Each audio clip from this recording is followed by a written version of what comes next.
हे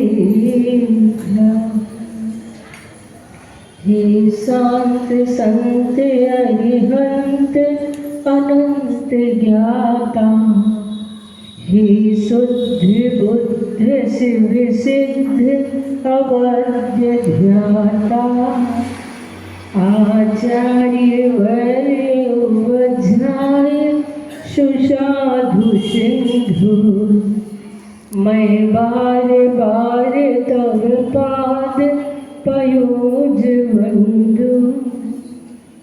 अहिंसा परमो धर्म के महावीर भगवान के संत शिरोमणि आचार्य गुरुवर श्री विद्यासागर जी महाराज की जय, आचार्य भगवंत श्री समय सागर जी महाराज की जय, अष्टानिक महापर्व की जय, परम पूज्य आर्यका मां गुणमती माता जी की जय, समस्त आर्यका संघ की जय। बंदामी जिनकी छवि में कुंद कुंद अकलंक देह मुझे दिख जाते, जिनकी चरण धूलि को पाकर हम सम्यक समता पाते, ज्ञान ध्यान का भरा खजाना जिसमें वो है रत्नाकर, सदा रहे जयवंत धरा पर मेरे गुरु विद्यासागर, मेरे गुरु विद्यासागर। यहाँ सहपुरा में अभी हम हथकरघा देख करके आए और लगा कि वास्तव में सहपुरा के समाज कभी आचार्य श्री को विस्मृत ही नहीं कर पाएंगे, क्योंकि जब भी हथकरघा जाएंगे तो उन्हें आचार्य भगवंत वहाँ हर स्थान पर देखेंगे। ऐसा इन लोगों ने प्रयास और पुरुषार्थ किया। मुझे तो बहुत खुशी और बहुत प्रसन्नता हुई। आचार्य भगवान की सोच जिसके माध्यम से वो इस धरा पर आज भी जीवंत है। भले ही यहाँ से चले गए, लेकिन भक्तों के हृदय से कभी नहीं जा पाएंगे। जहाँ भी जब कोई जैसे उनका भक्त अपने हृदय को चीरेगा तो अपने हृदय में प्रभु श्री राम जैसे आचार्य भगवान के दर्शन हो गए। आचार्य भगवान की कृपा आप सभी पर बहुत बरसे और वास्तव में इस भव्य जिनालय को भी देख करके जैसे ही कल प्रवेश किया तो ऐसा लगा जैसे साक्षात नंदीश्वर द्वीप में जाकर देव लोग भगवान की आराधना और प्रार्थना करते हैं। ऐसे ही यहाँ पर आराधना प्रार्थना चल रही थी। तो ऐसे जो जहाँ पर धर्म ध्यान की गंगा बह रही हो वो आचार्य भगवान का ही प्रभाव रहा। आचार्य भगवान ने ही हम सभी के जीवन में धर्म कैसे आना चाहिए अपनी कला के माध्यम से हमें उस ओर ढाला।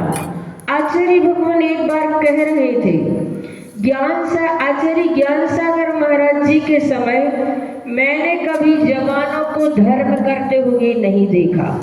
कभी कोई बूढ़े बाड़े आ जाते थे धर्म करने के लिए, लेकिन आचार्य श्री खुद प्रसन्न हो रहे थे और खुद खुश होकर के कह रहे थे कि जब छोटे छोटे बच्चों को धर्म करते हुए देखते हैं, युवाओं को जब हम इस प्रकार से धर्म की ओर देखते हैं तो उन्हें बहुत खुशी और प्रसन्नता होती थी।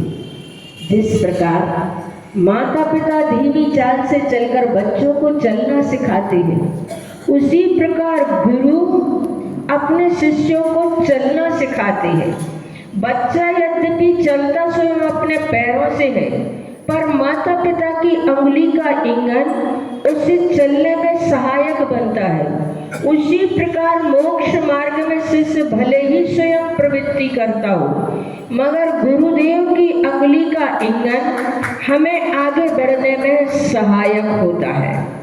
गुरु हमारे जीवन में बहुत बड़े सहयोगी होते हैं, क्योंकि साक्षात अरहंत परमेष्ठी का तो वर्तमान में अभाव है। सिद्ध भगवान बोलते नहीं हैं। अगर मार्ग में चलते समय कोई बोलने वाला साथी मिल जाता है तो मार्ग तय करना सरल हो जाता है। गुरु हमारे मोक्ष मार्ग में बोलने वाले साथी हैं, जिनके कारण से हमारा मोक्ष मार्ग हमें बहुत सरल लगने लगता है। ऐसे महान व्यक्तित्व और प्रतत्व के धनी आचार्य गुरुवर विद्यासागर जी महाराज थे, क्योंकि जिस प्रकार वायुयान दिशा सूचक यंत्र के माध्यम से अपनी सही दिशा को प्राप्त कर लेता है, उसी प्रकार गुरु की उस दिशा को देखकर शिष्य भी अपनी दिशा को तय कर लेते हैं। जिस प्रकार से हम लोग जब विहार करते हैं तो माइलस्टोन को देख करके कि अब कितने किलोमीटर रह गया सहपुरा, कितने किलोमीटर रह गया सहपुरा। गुरु हमारी जिंदगी में माइलस्टोन की तरह होते हैं। उन्हें देखकर हमें अपनी दूरी का एहसास हो जाता है। गुरु हमारी जिंदगी में साइन बोर्ड की तरह होते हैं। साइन बोर्ड लगा होता है तो हमें मालूम होता है हमें किस तरफ मुड़ना है, हमें कौन सी दिशा में जाना है। गुरु की उस मुद्रा को देखकर हमें अपनी दिशा का बोध हो जाता है। गुरु हमारी जिंदगी में एक ड्राइवर की तरह होते हैं। जैसे गाड़ी का पेट्रोल जाम हो जाता है तो ड्राइवर उसमें धक्का लगवाकर उसे आगे बढ़ाता है। उसी प्रकार जब शिष्य जनों के जीवन में प्रमाद आ जाता है तो आचार्य भगवान उन्हें प्रेरणा दे करके आगे बढ़ाते हैं। आचार्य भगवान हम सभी के जीवन में उदासीन निमित्त नहीं थे, धर्म द्रव्य अधर्म द्रव्य की तरह प्रेरक निमित्त थे। वो हमें प्रेरणा दे करके आगे बढ़ाते थे। एक बार मुनि श्री निरीह सागर महाराज जी ने हम लोगों को अपना संस्मरण सुनाया। उन्होंने कहा कि बहुत गर्मी चल रही थी और बिहार भी अच्छी स्पीड में आचार्य श्री का चलते ही है, और जब आचार्य श्री बिहार करते हैं तो फिर बिहार ही बिहार होता है। उन्होंने कहा आचार्य श्री ने बहुत जल्दी बिहार शुरू कर दिया, बहुत भीषण गर्मी थी, तो हम लोग तो थोड़ी दूर तक तो आचार्य श्री के साथ साथ चले, फिर हम लोग तो थक गए तो अपने धीरे धीरे बहुत पीछे हो गए। और आचार्य श्री एक घाटी पर चढ़े, उन्होंने देखा कि संघ तो बहुत पीछे रह गया, तो उन्होंने बताया, आचार्य श्री ने आवाज लगाई, जवानों आगे बढ़ो। जैसे ही आचार्य श्री ने इस प्रकार से कहा तो कहने लगे, हमें लगा कि आचार्य श्री इस वृद्ध अवस्था में घाटी ऐसी चढ़ रहे हैं और हम लोग जवान होकर के भी पीछे पीछे होते चले जा रहे। आचार्य श्री की उस आवाज ने हम लोगों में ऊर्जा भर दी और हम लोग भी अपनी स्पीड में चलने लगे। तो गुरुजी हम लोगों के जीवन में ऐसे ही प्रेरणा स्रोत रहे। वास्तव में आचार्य श्री के बारे में अगर किसी को एक वाक्य में भी परिचय देना है तो भी कहना पड़ेगा, महान ज्ञानी ध्यानी, आध्यात्मिक वेत्ता, आध्यात्मिक रसिक, संस्कृत, प्राकृत, हिंदी, उर्दू, अंग्रेजी, कन्नड़, मराठी आदि विविध भाषाओं के तलस्पर्शी विद्वान और उद्भट तपस्वी का नाम था आचार्य विद्यासागर जी महाराज। इस ओजस्वी वसुंधरा को ऐसे संत के समागम का सौभाग्य प्राप्त हुआ था, और वास्तव में युग के हाथों और मस्तिष्क में इतनी शक्ति नहीं है कि उन्हें कोई नया विशेषण गढ़ दे। यद्यपि वो कोई भगवान नहीं थे, पर जन जन के पूज्य अवश्य थे। वो कोई प्रवक्ता और प्रवचनकार नहीं थे, पर उनकी वाणी से निसृत एक एक वाक्य किसी भी व्यक्ति के लिए प्रेरणा स्रोत बन जाता था जीवनोद्धार की दिशा में। वो कोई शिरोमणि सेठ नहीं थे, पर जिस तत्व का वे पल पल दान करते थे उसे संसार भर के समस्त श्रेष्ठी और मनीषी गण मिलकर के भी नहीं दे सकते थे। वो कोई वैज्ञानिक नहीं थे, पर ज्ञान का विज्ञान उनसे बारीक और कौन मुखरित कर सकता था। वो कोई त्रिकालदर्शी नहीं थे, पर तीनों कालों की अथ और इति प्रबुद्ध जन उनके ही सानिध्य से समझ पाते थे। ऐसे आचार्य भगवान विद्यासागर महाराज ने यहाँ पर अपनी देशना के माध्यम से इस धरती की तृषा को शांत किया, क्योंकि ये धरती सूख सूख करके चिल्ला रही थी कि अगर मेरी तृषा शांत नहीं हुई तो मैं फट पड़ूंगी। धरती की उस तृषा को सुना उन संत ने, जिनका चारित्र शिखर की चूल को छू रहा था, जिनकी सरलता सहजता और सादगी सागर की शान शौकत को भी मात कर दी, ऐसे कुमार योगी सरस्वती के भरत पुत्र वाणी सम्राट आचार्य विद्यासागर जी महाराज ने अपनी देशना के माध्यम से इस धरती की तृषा को शांत किया। और जब प्रकृति शीतल हो जाती है तो वहां पर रहने वाले अपने आप शीतलता का अनुभव करने लगते हैं। इसीलिए किसी ने कहा है, नदी की अपनी कोई आशा नहीं होती, लहरों को कभी तट से दिलासा नहीं होती है, चुपके से समंदर में समा जाना समर्पण की कोई भाषा नहीं होती। अभी हम लोग हथकरघा देखने के लिए गए, रौनक भैया बता रहे थे, आचार्य भगवान कहते थे कि विनय और समर्पण जिसके जीवन में होता है उसके अंदर अपने आप योग्यताएं आती चली जाती हैं।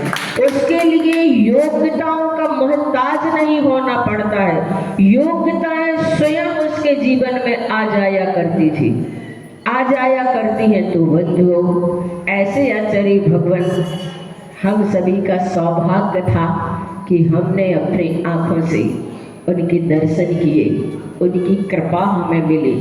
और ऐसे आचार्य भगवान के गुणगान करने के लिए बैठे तो एक बार मुनि श्री क्षमा सागर महाराज जी ने कहा था कि आप लोग हमसे कहेंगे कि आचार्य श्री के बारे में आप कब तक बोलते रहेंगे।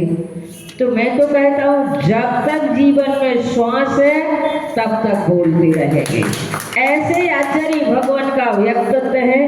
अपना समय विधान का है और अभी सभी लोगों को 512 अर्घ समर्पित करना है। इसलिए मैं तो आप लोगों से इतना ही कहना चाहती हूँ, कहीं कहीं के लोग तरस गए हैं इस बात के लिए कि एक बार भी आचार्य भगवान के चरण हमारे यहाँ पर पड़ जाएं तो हम अपने जीवन को धन्य मानेंगे। लेकिन शाहपुरा वालों ने तो कितने बार आचार्य श्री का लाभ लिया, इनके पास खुदाई गिनती नहीं होगी कि कितनी बार आचार्य श्री लौट लौट करके शाहपुरा आए हैं। ऐसा सौभाग्य सराहिए, अपने सौभाग्य को मानिए अपने सौभाग्य के लिए कि वास्तव में ऐसे तीर्थंकर तुल्य आचार्य भगवंत की कृपा हम सभी पर बरसे। उस हथकरघा को देख करके मुझे लगा कि आचार्य श्री गए कहाँ यहाँ से, आचार्य श्री तो यही जीवंत विराजित है। और वास्तव में जब जब भी आप सभी भी हथकरघा जाएंगे, हर स्थान पर आपको आचार्य भगवान वहां पर बोलते हुए दिखाई देंगे। जो आचार्य भगवान ने धर्म सिखाया है, हमने सिर्फ धर्म पोथियों में धर्म समझा है, हमने सिर्फ धर्म में मंदिर में समझा है, लेकिन वहां पर जाकर के देखते हैं कि जिन्होंने अपने जीवन में मांस मद मधु का त्याग करके अहिंसा के धर्म के लिए ऐसी ऐसी चीजों को निर्माण कर रहे हैं और उनका जीवन सही धर्म वहां बन रहा है। और ऐसी युवा शक्ति को आचार्य श्री ने उसमें जोड़ा है, जिन्हें वास्तव में लग रहा है कि सक्रिय सम्य दर्शन की सही परिभाषा यही मानी जाती है, जहां पर अहिंसा धर्म पल रहा हो वही तो सही धर्म माना जाता है। क्योंकि हमारे धर्म की रीढ़ ही, धर्म की नींव ही अहिंसा पर टिकी हुई है। समय हो रहा है, बोलते जाएंगे तो बोलते ही जाएंगे। मैं तो इतना ही कहना चाहती हूँ, आपके पुण्य की सराहना करती हूँ कि आप लोगों ने बहुत ऐसा समर्पण आचार्य भगवान के चरणों में दिखाया कि आचार्य भगवान बरबस लौट करके कितनी बार यहाँ पंच कल्याण के लिए आए। अभी हम जिस मंदिर के दर्शन करने के लिए गए थे, शांति चंदा प्रवचनालय 85 सन में उससे पंच कल्याण हुए थे। उस समय भी हम आए थे, हमारी दीक्षा नहीं हुई थी, और अभी फिर से पंच कल्याण हो गए और उसमें भी आचार्य भगवान आए। आप सभी कितने सौभाग्यशाली हैं। लोग तरसते रहे, रोते रहे कि एक बार आचार्य भगवान हमारे यहाँ पर जाकर भगवान के लिए सूर्य मंत्र अपने मुख से दे दे, लेकिन उन्हें ये सौभाग्य प्राप्त नहीं हो पाया। आप सभी ने बहुत पुण्य अपना गाढ़ा किया और आचार्य भगवान का पूरा लाभ लिया। 2 पंक्तियों के माध्यम से मैं अपनी वाणी को विराम देती हूँ। तरणी विद्या सागरे गुरु तारो मुझे ऋषि, करुणा करो वहीं से दो आशीष। अहिंसा परमो धर्म के जय, महावीर भगवान की जय।